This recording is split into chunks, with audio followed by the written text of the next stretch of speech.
Las alergias son uno de los motivos más frecuentes en las consultas pediátricas. Ocasiona síntomas dermatológicos, respiratorios y digestivos. Sus causas son diversas, pero hay que detectar a qué factor se es alérgico para poder comenzar el tratamiento. En el siguiente reportaje conoceremos algunas de sus causas. El guaraira repano, pulmón vegetal, fabuloso refugio verde de los caraqueños, pero en los últimos meses del año emana un polen que se esparce por todo el Valle de Caracas y es causa común de reacciones alérgicas. Hay una matica que florece en el Ávila que se llama el campín melao. Ustedes ven cuando van pasando por el Ávila se colorea muy lindo de color morado en esta fecha, y ese color moradito, ese arbustico que crece en esta fecha, se produce muchas alergias respiratorias. Por ende es que el último trimestre del año y primer trimestre del año siguiente siempre los alérgicos se alborotan. Por eso es que hay tantos cuadros hiperreactivos, bronquiales, estornudadera, toses. Entonces son factores desencadenantes de la alergia. Los niños son más sensibles y propensos a desarrollar alergias que los adultos, y en ambientes húmedos es común la presencia de alérgenos. En ambientes húmedos, en ambientes con olores fuertes, ventiladores, ambientes donde puede depositarse el ácaro, tales cuales como los peluches, por ejemplo el humo del cigarrillo, del tabaco, etcétera, asimismo como todo lo que quiere decir el pelo del gato. Hay infinidad de factores. El Valle de Caracas, la humedad está alrededor de un 65 a 70 y pico % de humedad. Eso también conlleva a que se prolifere una especie que se llama el ácaro del colchón, el ácaro de la almohada, que es como una especie de parásito. Ese parásito produce muchos problemas de tipo respiratorio. Son entonces esos niñitos que la humedad le produce problemas, y hacia la zona de los Altos Mirandinos la humedad sube hasta un 80%. Entonces sitios húmedos por lo general acarrean bastante humedad, bastante alergia, y por ende cuadros de hiperreactividad bronquial, que semeja mucho al asma bronquial, o sea, a los cuadros de crisis de asma. Y muchas madres inclusive a veces piensan que su hijo tiene un cuadro de asma y lo que tiene es un cuadro de hiperreactividad bronquial por una alergia. Las alergias tienen diferentes síntomas respiratorios y dermatológicos. Hay que prestar atención ante secreciones nasales, picazón, ojos llorosos o enrojecidos.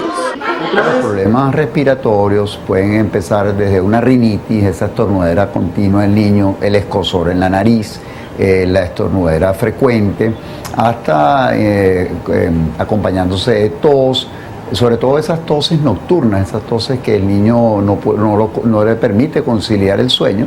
Los niños con frecuencia presentan intolerancia a algunos alimentos, pero es necesario tener el diagnóstico exacto de que se está frente a una alergia antes de comenzar a suprimir algunas comidas.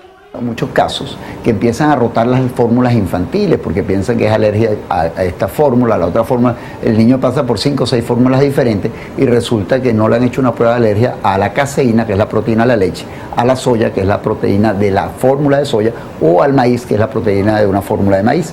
Entonces, también todas esas cuestiones, si tú no sensibilizas al niño, él nunca va a ser alérgico. Para que tú seas alérgico, por ejemplo, a la penicilina, seas alérgico a los camarones, seas alérgico a algún elemento muy particular, tú tienes que haber tenido un contacto previo. O sea, tú no puedes ser alérgico del día a la noche sin haber probado ese alimento. Entonces tú te vas sensibilizando. Entonces por eso es que no debemos cambiar un alimento, no debemos hacer nada si el niño nunca lo ha recibido, o no debemos evitarlo si el niño no lo ha recibido. Pero ¿cómo obtener un diagnóstico preciso? Una opción es llevar al niño a un alergólogo que practicará pruebas cutáneas. Colocan en un área de la piel,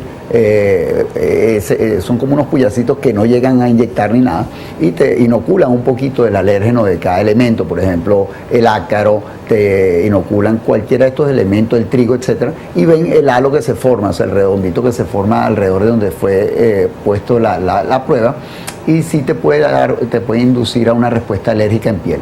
Esas pruebas también tienen un valor bastante importante, sobre todo para predecir la probabilidad de alergia en ese paciente. Otra alternativa para definir el alérgeno activo es una prueba de sangre llamada RAST.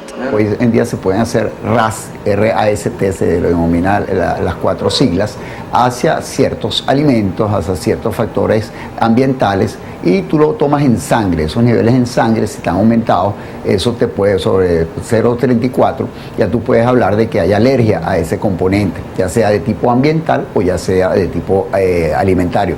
De hecho, tú puedes hacer un panel alérgico sin necesidad muchas veces de las vacunas de alergia y tú puedes demostrar en ese paciente que es alérgico. Los casos más frecuentes de alergias alimentarias son intolerancia al gluten, lactosa y trigo. Vemos muchos casos de alergia al trigo y muchos de nuestros alimentos, inclusive algunas harinas, tienen contenido de trigo, muchas galletas, mucho de lo que comen los niños, el pan, etcétera, tiene trigo. Entonces tú lo que debes es eliminar de la dieta de ese niño ese elemento que te produce la alergia, por ejemplo en el trigo, el caso del trigo, el caso de la caseína de la leche, en el caso por ejemplo que el niño sea alérgico al huevo demostrado, evidentemente tienes que suprimírselo y lo suprime por lo menos por un periodo de 6 meses. A los 6 meses puedes hacer una valoración en sangre de cómo están los niveles de alergia hacia ese alimento y si los niveles han bajado, puedes volver a inducir la alimentación con ese alimento. Si él vuelve a desencadenar un problema alérgico, ya tú sabes que ese paciente no debe recibir durante muchísimo tiempo ese alimento. Entonces, nosotros debemos una terapia de supresión de un alimento que pueda producir alergia. Pero hoy en día, el grave error es que el niño alérgico le suprimen todos los alimentos sin hacer las pruebas. La composición de las ropas infantiles también puede ser causa de reacciones alérgicas.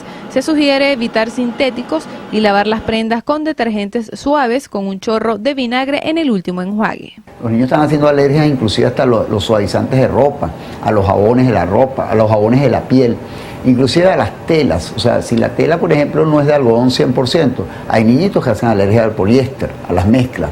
Entonces tú ves niños que tienen la piel roja, la piel todo el tiempo erupcionada y son alergias inclusive también al tipo de tela que están utilizando.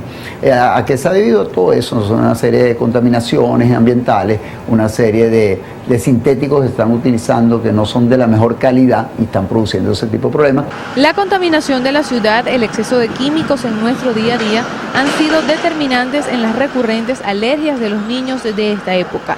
Por eso los padres han de estar muy atentos en cualquier ambiente.